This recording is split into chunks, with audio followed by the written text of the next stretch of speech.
Welcome, viewers. Today we got Nick Goodman here, CEO of Backlit, 25 plus years of software engineering experience, building right here in beautiful Durango, Colorado.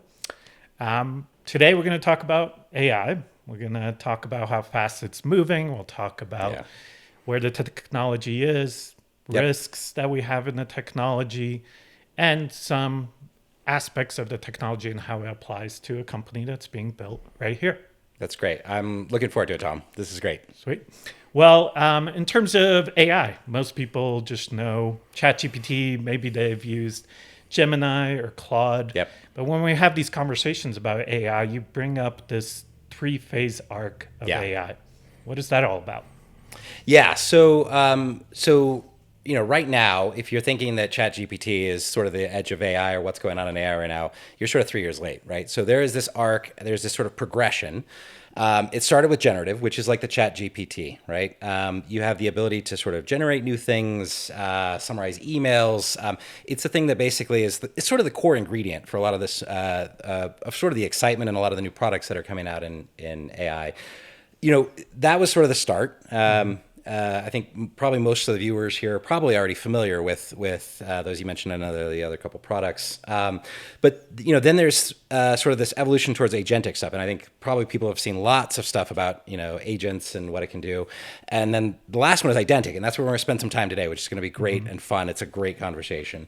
But the generative really could just start to do things. The agents started to kind of be able to do like entire sort of actions, right? You can book something for you. You can research, like people use a lot of like deep research, things like that.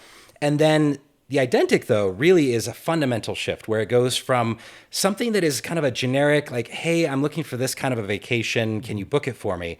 Identic is more of an extension of you. It's a very, very personal, sort of autonomous version that understands your desires, your needs, and it sort of works on your behalf. And it's almost like an extension of you. Okay.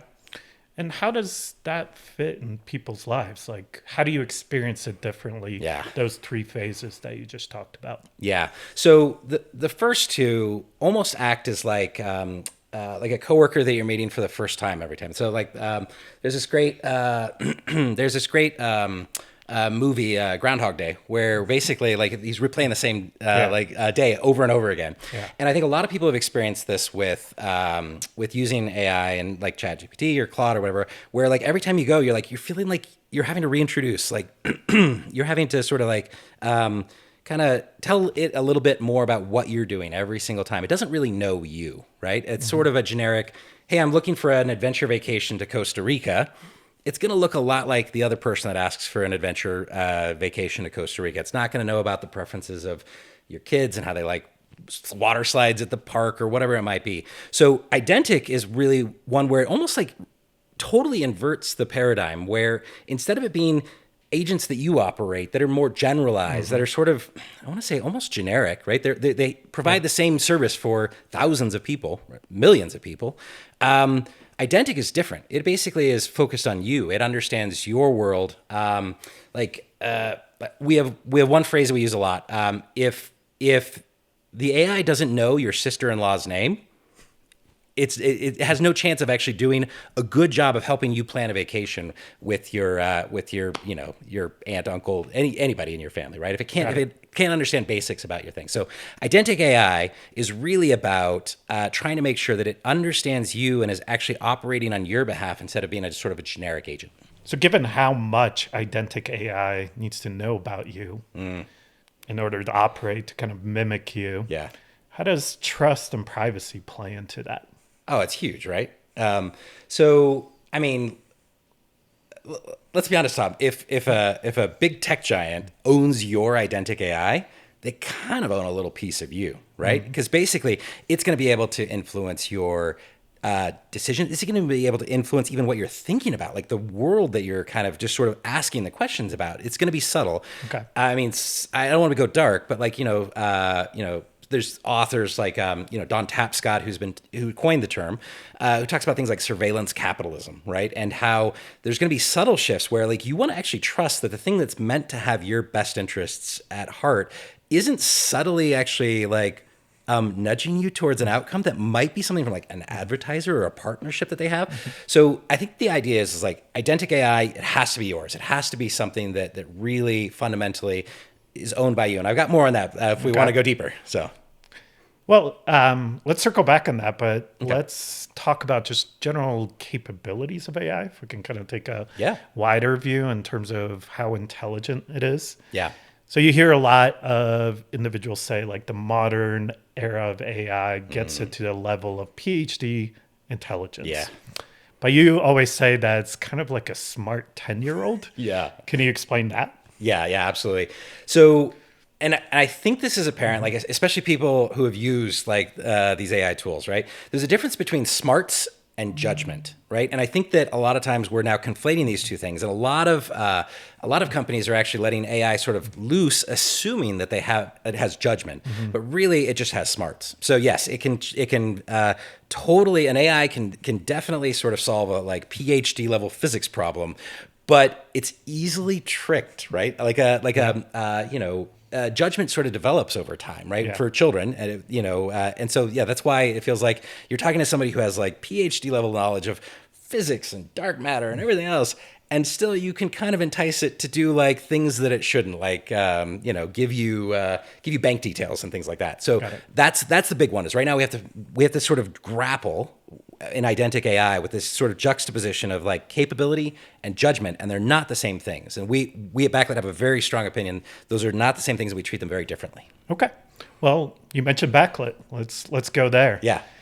So we talked a little bit about trust and safety, and I know it's a central part Right. of what Backlit is building and Yep. what you personally think is important. Let's talk about that. How is Backlit approaching developing trust and making sure that data is handled safely? Great question. So, of course, it's central to Backlit, right? The idea of like an AI that can do so much for you and also has access to so much, I mean, very personal information, right? And in Backlit's case, because we actually are really focused on sort of working parents and uniting this sort of like home, professional, and personal lives, the context there and what we have, what we actually maintain on that user's behalf is exceptionally private, right? So we take it very, very seriously. So, some of the things we do is we actually take a much more conservative approach. So, Okay. Silicon Valley really says, let's go ahead and solve the problem, do the breakthrough technology, and then we'll worry about some of those things like safety and things like that, right? And we've seen that with a couple of other agentic personal AI agents that have come out, right? They're just like, here's my credit card, you can go wild, right? Backlit did not do that. I think it's slightly informed by our location here in Durango, right? Yeah. We see our neighbors. This morning at the coffee shop, I ran into, it's not a coffee shop I normally go to. I ran into 3 people I know at that coffee shop. And when I'm thinking about why we're building Backlit and why we are so conservative on trying to make sure this works intelligently and smartly and with the smallest risk profile as possible, is because I want to look at those people in the eyes and not be like, yeah, sorry, your personal email about a coworker ended up on the internet, right? Like, sorry, we'll fix that in the next version. No, there's real downside risks to an AI that is actually not acting appropriately. So we've taken a much more conservative approach than a lot of our peers. And I actually think that's a superpower, because I think when people are thinking about how they want to interact or integrate AI into their life, I don't think it's about a lot of like control my home automation and make my the theme to Top Gun play when I walk in the house. I think it's more like help me get things done that matter to my family, and that stuff is private. It's we don't want that to we don't want that to get in the way of helping people. So you mentioned backlit. Let's kind of rewind it. Okay. Let's talk about how it was founded. It sounds like a little bit of a different story Yeah. than what you hear about in Silicon Valley. Yeah. So just kind of walk us back. Why did you start Backlit? What was the reason for doing it in this moment? Yeah, absolutely. So, in addition to 25 years in sort of data, technology, cloud, AI, and angel investing, advising, like all of this stuff, I am steeped in this. I love the innovation from Silicon Valley and sort of that world. However, for the first 3 years of my daughter's life, I was a stay-at-home dad. So I stepped away I did diapers, formula. I did the appointments. I did all of it. And for me, what I realized is that when I was in that moment, like I thought I knew what hard work was until I was like actually keeping all of this stuff in my head, sleep deprived. I mean, all of this stuff. And so I just like I got a view of a world that I had never seen before. And by the way, I'm this is going to sound obvious to any of the mothers or a lot of most of this invisible labor that I experienced is traditionally done by women, and like it's very very clear. It's been written about for decades.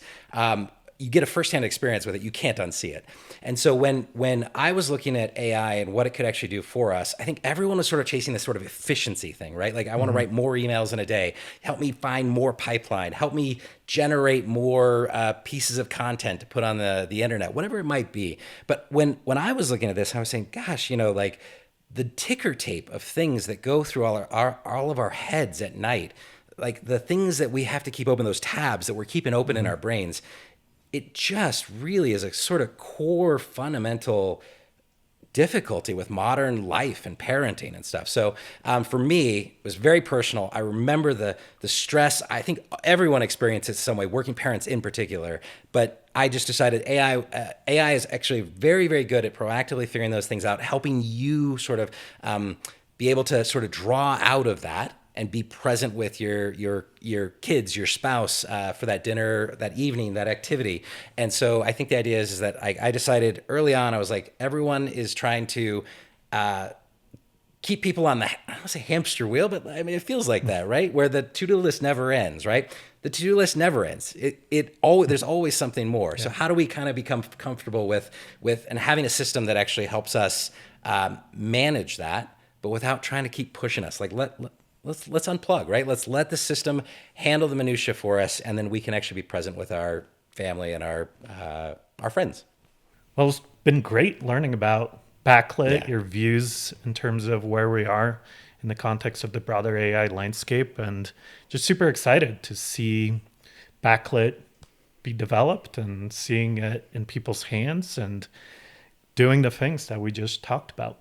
Absolutely. Well, it's a kind of it's a very exciting time. The idea of using AI to really solve a very human and an emotional and difficult sort of part of human life.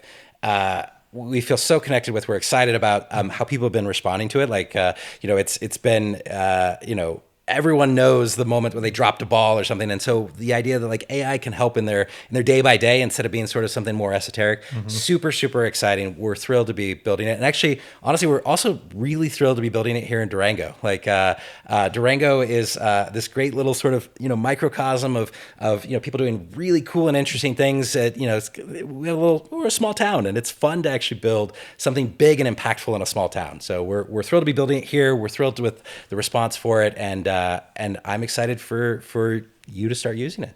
Yeah, I'm excited as well, and definitely echoed the Durango piece. It's nice to see an AI company being built here, people that we all know being involved in Backlit.